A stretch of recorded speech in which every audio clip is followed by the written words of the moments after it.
que a gente estava falando de representatividade, que eu estou tietando um monte de gente maravilhosa desde cedo. Não acabou, tá, gente? Vou tietar mais um pouquinho. Por quê? Todos os anos ele convida aí uma potência feminina negra para ser o nome, para ser embaixador do Fórum, né, do Pacto das Pretas. E por que uma potência feminina negra? Justamente que é para alavancar o tema, né? Então, assim, a gente precisa de alguém aí forte levando o nome do Pacto das Pretas adiante. Quem já passou por aqui foi Rachel Maia, a nossa maravilhosa Luana Ozemela, que esteve com a gente, né? Que está aqui com a gente, a Lu. E aí, agora, eu tenho a honra e a responsabilidade, eu falei tanto de representatividade, ela estava aqui olhando para mim na hora que eu me emocionei aqui no palco, falando sobre a minha ancestralidade, a minha mãe, né? E a representatividade que eu tinha dentro de casa. E eu sou muito fã desta mulher, eu sou fã. E eu gostaria que vocês recebessem com o maior entusiasmo do mundo a Luciana Barreto, que está aqui com a gente. Meu Deus. Maravilhosa, maravilhosa, por favor. Boa tarde, gente. Vou fazer primeiro a minha descrição, autodescrição. Sou uma mulher preta, de cabelo crespo. Estou usando um terno branco e uma saia plissada. Antes de mais nada, eu queria dizer sobre a responsabilidade de entrar nesse palco depois da Isabel Filardes. Ninguém combinou isso comigo. É um absurdo isso. Eu vou fazer reclamação. Porque ninguém queria que terminasse esse show, nem eu. Então, quero dizer que é uma honra estar com vocês aqui. Eu estou muito honrada de assumir esses próximos 365 dias, esse papel de ficar de embaixadora do Pacto, e depois de Luana Ozemela, gente, porque é uma mulher muito potente, é uma mulher, um exponencial do mundo corporativo, a gente pode dizer. Eu falo isso para a Luana, e quando me chamaram para vir estar aqui nesse lugar, eu falei, mas como, gente? Eu sou da comunicação, sou jornalista.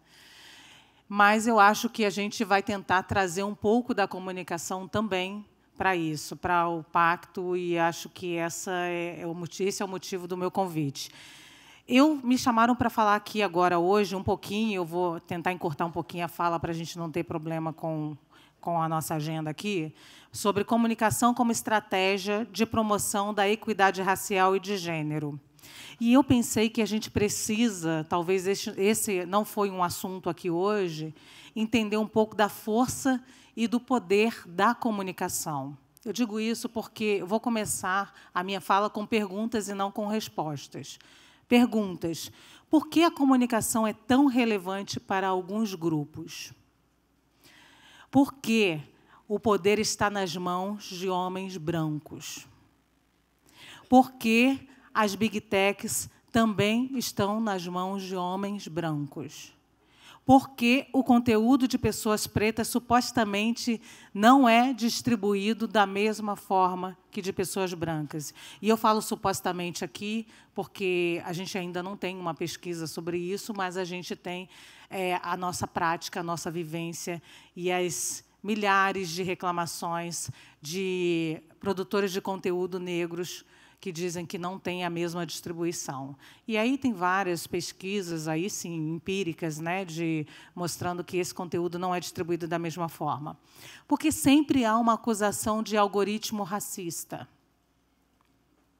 São perguntas que a gente deveria estar traçando. Eu venho me debruçando nos últimos tempos, né, nas últimas décadas, eu podia dizer, sobre comunicação pública, sobre comunicação concentrada no poder de alguns grupos, porque alguns grupos se dedicam e têm tanto apreço por dominar a comunicação. E eu acho que é muito importante para a gente, quando muita gente me vê, fala de representatividade, né? E eu acho que é muito mais que representatividade, porque por trás de uma mulher que está à frente da televisão, que é o meu caso, uma mulher que é editora-chefe e âncora Por trás disso tem que haver uma redação, tem que haver uma chefia. E as redações, por mais que a gente tenha hoje mais representatividade no vídeo, as redações desse país ainda são embranquecidas. Elas ainda têm os mesmos vieses. Então, muitas pesquisas indicam, por exemplo, que no jornalismo na TV nunca atinge uma marca de 10% de profissionais pretos, para vocês terem uma ideia. Vocês sabem, de forma muito empírica também, que faltam vozes para comentar pautas, vozes pretas. Vocês sabem disso. Vocês ligam a televisão no Brasil e vocês até veem âncora como eu, vocês veem repórteres, mas vocês não veem pessoas comentando a notícia. E eu chamo isso todos nós chamamos de formadores de opinião. Os formadores de opinião negros, eles não estão nos meios de comunicação que vocês consomem normalmente, de massa. Em 2019, o Grupo de Estudos Disciplinares de Ação Afirmativa da UERJ, ou seja, portanto, há 5 anos, fez uma pesquisa sobre jornalismo brasileiro, gênero, cor e raça dos colunistas dos principais jornais. E aí os principais são Globo, Folha e Estadão. Há 5 anos, portanto, nós tínhamos o seguinte: 91% dos colunistas do Globo eram brancos. Vou falar de homens primeiro, gênero. Há 5 anos, 74% dos colunistas do Globo eram homens. 73% dos colunistas da Folha eram homens. 72% dos colunistas do Estadão eram homens. Isso tem muita importância. Apesar de a gente estar falando de um meio tradicional, que é o jornal, a gente está falando de pessoas que formam opinião. E, mais que isso, que pautam outros meios de comunicação. São as pessoas que vão dizer, muitas vezes, e a Folha tinha uma coluna que dizia o que a Folha pensa. Há alguns anos tinha. E, por exemplo, ela tinha lá, nessa coluna, a Folha já se reinventou, a gente sabe disso, mas há muito tempo essa coluna dizia, por exemplo, que a Folha é contra cotas. Então, a gente está falando de formação de opinião. Aí, agora, vamos falar sobre cor nesses lugares. 91% dos colunistas do Globo eram brancos, 96% dos colunistas da Folha eram brancos, 99% dos colunistas do Estadão eram brancos. Em 2015, portanto, há 9 anos, 22% só dos jornalistas eram negros em São Paulo, no Brasil. E, em São Paulo, só 15% desses jornalistas. O Abdias Nascimento ele tem uma frase que eu acho que resume muito essa estrutura da comunicação no Brasil, que é o seguinte: a estrutura do racismo ela faz concessões para ela se recuperar. É uma manobra para se recuperar depois e voltar para o mesmo lugar. Quando eu falo isso para vocês, eu digo o seguinte: a comunicação ela é muito poderosa. Ela é muito poderosa. Se aqui estivéssemos hoje pessoas do mercado financeiro ou pessoas brancas da área econômica, ou pessoas brancas da política, homens, normalmente, aqui, nesse mesmo lugar, com uma plateia também ávida por ouvi-los, eu diria para vocês que estaríamos cheios de veículos de comunicação para todos os cantos aqui. Então, quem diz o que tem ou não importância nesse país? Quem diz o que é uma pauta relevante ou não nesse país? Quem dá valor à pauta? Quem atribui valor ao que realmente tem importância? Se a gente tem aqui todo um projeto, que é o projeto do Pacto, que consegue ter uma visibilidade e ter pessoas aqui, nesse local, e eu estou falando de grandes empresas, conglomerados, mas que, quando a gente se reúne, isso é uma não pauta, você pensa, algo está errado aqui. porque são os mesmos conglomerados que despertam o interesse da grande mídia. Publicar, às vezes, um artigo no jornal não é tão fácil quando você vem falar de pautas que eles chamam identitárias. Quando você vem falar de pautas que são relevantes para mais da metade da população brasileira, mas não são relevantes para quem detém o poder da comunicação nesse país. Essa é uma grande questão. Funcionamento das redações, né? Eu sou editora-chefe de um jornal. Meu jornal tem 45 minutos. Com 45 minutos, eu preciso escolher o que entra e o que não entra.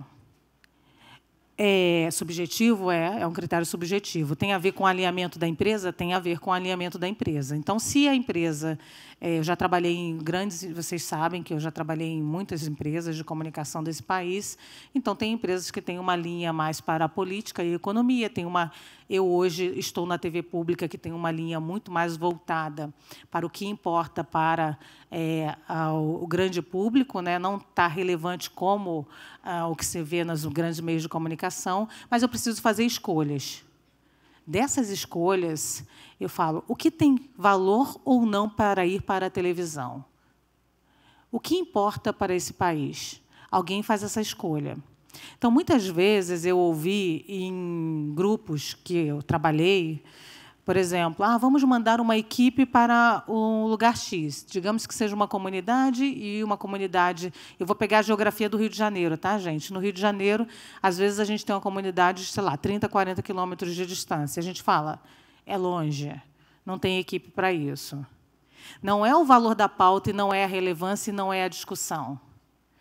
Eu não tenho equipe, isso não importa e isso não interessa. Então, a gente tem os obstáculos econômicos, os obstáculos políticos, os obstáculos ideológicos. Tudo isso está pautado no que realmente é relevante para que vocês consumam. Aí a gente vem para os meios de comunicação, as redes sociais. Esses são os grandes meios de comunicação, os tradicionais. E aí a gente fala, não, mas agora a gente pode produzir conteúdo. Qualquer um aqui pode produzir conteúdo. Ele é distribuído? O seu conteúdo é distribuído? O que você produz tem relevância? Não uma, nem duas, nem três, são dezenas de vezes que eu ouço produtores de conteúdo que trabalham com pautas sociais, direitos humanos, que falam, isso não dá engajamento. O que dá engajamento? Discurso de ódio dá engajamento, tá? Discurso de ódio dá engajamento. Então, eu passei a estudar discurso de ódio, esse é meu último livro, Discursos de ódio contra negros nas redes sociais. E vocês sabiam que, na área de análise, que é o que eu faço no meu livro, análise do discurso, o poder da palavra, a análise do discurso diz o seguinte, toda palavra, todo enunciado é dialógico. O que significa isso? Olha, depois da Isabel, vem a Luciana com essa fala de... Pelo amor de Deus. Significa o seguinte, toda palavra ela carrega em si, toda expressão carrega em si o direito que está se dizendo e o avesso dela. O que eu estou dizendo? Por exemplo, se eu tenho uma frase que é negros e brancos têm a mesma capacidade intelectual. Fiz uma frase comum, correto? É uma verdade, correto? Para eu formular essa frase, você, na sua cabeça, já partiu do princípio de que existe um questionamento de intelectualidade da parte de algum desses grupos. O negro, vocês sabem disso. Ou seja, carrega o direito da mensagem e o avesso da mensagem. Quando eu falo a expressão, e essa expressão aparece a todo momento nos discursos de ódio, quando eu estudo os discursos que aparecem nas redes. Então, vou falar uma expressão muito básica, mimimi. Toda hora aparece, tá? Todo mundo conhece essa expressão, mimimi. Toda vez que eu falo uma expressão mimimi, eu estou dizendo o seguinte, existe um grupo, olha o que está contido nessa ideia, tão básica, existe um grupo que não reclama. Existe um grupo que faz, existe um grupo que trabalha, existe um grupo que corre atrás. Porque o que está contido nessa expressão é isso. Porque o avesso dela é: vocês reclamam de tudo, é só estudar, vai correr atrás. Se você fizer isso, você consegue. Então, você pense bem, essa expressão, ela contém 2 sentidos. Por que é importante falar isso para vocês? Porque tem uma outra elemento que aparece na minha pesquisa que diz o seguinte: o discurso ele não está solto e é um resultado da nossa sociedade. Ele está interferindo na nossa sociedade. Então, toda vez que eu utilizo essas frases e essas expressões, eu estou cunhando ali uma ideia dessa expressão contida. O que quer dizer é o seguinte, que toda vez que eu cunho essa ideia, eu estou distribuindo a ideia de que existe um grupo que não reclama, existe um grupo que trabalha, existe um grupo que estuda, existe um grupo que faz. Sabe o que eu estou querendo dizer para vocês? Está circulando livremente nas redes sociais uma ideia supremacista. Está circulando entre nós o tempo todo a ideia de hierarquização de pessoas, a ideia de que existe um grupo melhor que o outro. E isso é muito perigoso. Por que é muito perigoso, Luciana? Porque o discurso ele não é resultado da sociedade, ele está interferindo na sociedade. Toda vez que eu compartilho um discurso desse, eu estou interferindo na sociedade com uma ideia supremacista. Eu estou normalizando essa ideia supremacista entre nós. Compartilhar discurso de ódio faz com que a gente normalize essa ideia supremacista. Eu gosto de falar isso para a plateia, porque a gente, às vezes, até para condenar o discurso, a gente vai lá e compartilha ele. E você está fazendo circular e normalizando essa ideia de supremacia na sociedade. Esse discurso, muito rapidamente, as pessoas elas utilizam esse discurso com alguns grupos. E nós, todos aqui, somos esse grupo. Né? Mulheres negras são, preferencialmente, o alvo do discurso de ódio na sociedade. Isso em números, os negros, de uma maneira geral, são 63% dos discursos de ódio captados pela ONG responsável por captar o discurso, que é a SaferNet. 63% desses discursos são contra pessoas negras. Então, a gente é o alvo preferencial. O que querem essas pessoas? Meu tempo vai acabar, então vou falar muito rápido. O que querem essas pessoas? Essas pessoas elas desejam te paralisar. Elas desejam te normalizar uma ideia. Normalmente, o que está contido nesse discurso é normalizar uma ideia de inferioridade do seu corpo e do meu corpo. Inferiorização do nosso corpo, dos nossos corpos. Inferiorização do nosso cabelo. Uma ideia de que o belo não nos pertence. Isso aparece o tempo inteiro entre nós. Uma ideia de ligar-nos à selvageria e ligar o continente africano à selvageria. Uma ideia de que a gente não pode ter cargos de chefia. E eu falo isso por quê? Porque aqui a gente está o dia inteiro discutindo isso. Mas a comunicação é um poder fundamental para que a gente desfaça a ideia de que a gente não pode chegar nos cargos de chefia. E ela está trabalhando o tempo inteiro. Enquanto a gente está aqui, a comunicação está trabalhando para a gente não chegar lá, especificamente. E, por último, eu queria dizer para vocês que, de uma maneira geral, agora para mulheres negras, porque hoje é 25 de julho, de uma maneira geral, como a gente é esse alvo preferencial do discurso, e a gente é alvo preferencial do discurso porque eles querem realmente nos paralisar. E acho que isso é porque a gente tem muito poder, né? Então, eles realmente querem nos paralisar. Mulheres, amigas minhas, que chegam a uma condição, por exemplo, de apresentadoras, ou uma condição de CEO, e elas são alvo preferencial do discurso. E o discurso eles vem das maneiras mais terríveis, animalizando essas mulheres, normalmente, né, desumanizando essas mulheres, colocando-as numa posição de inferiorização da beleza dessas mulheres, é o que mais acontece. E a gente não é superpotência, porque essas minhas amigas superpoderosas, elas choram. Elas vêm para mim, e foi assim que eu comecei a minha pesquisa. Elas vêm destruídas, como uma criança. Elas choram diante desse discurso. E, às vezes, esses discursos são organizados. São pessoas que se organizam para fazer um discurso, um ataque de ódio em massa.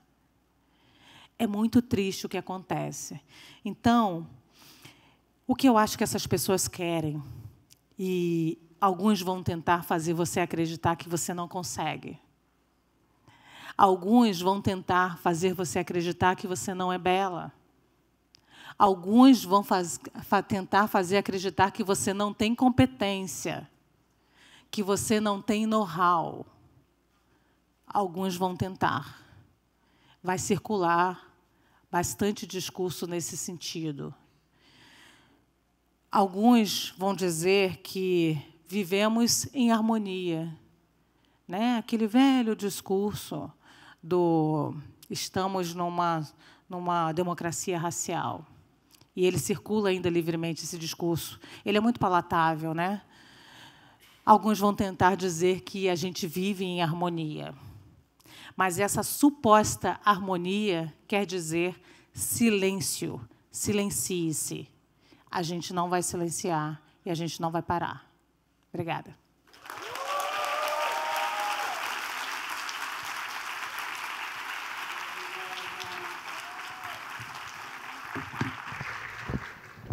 Muito obrigada, Luciana.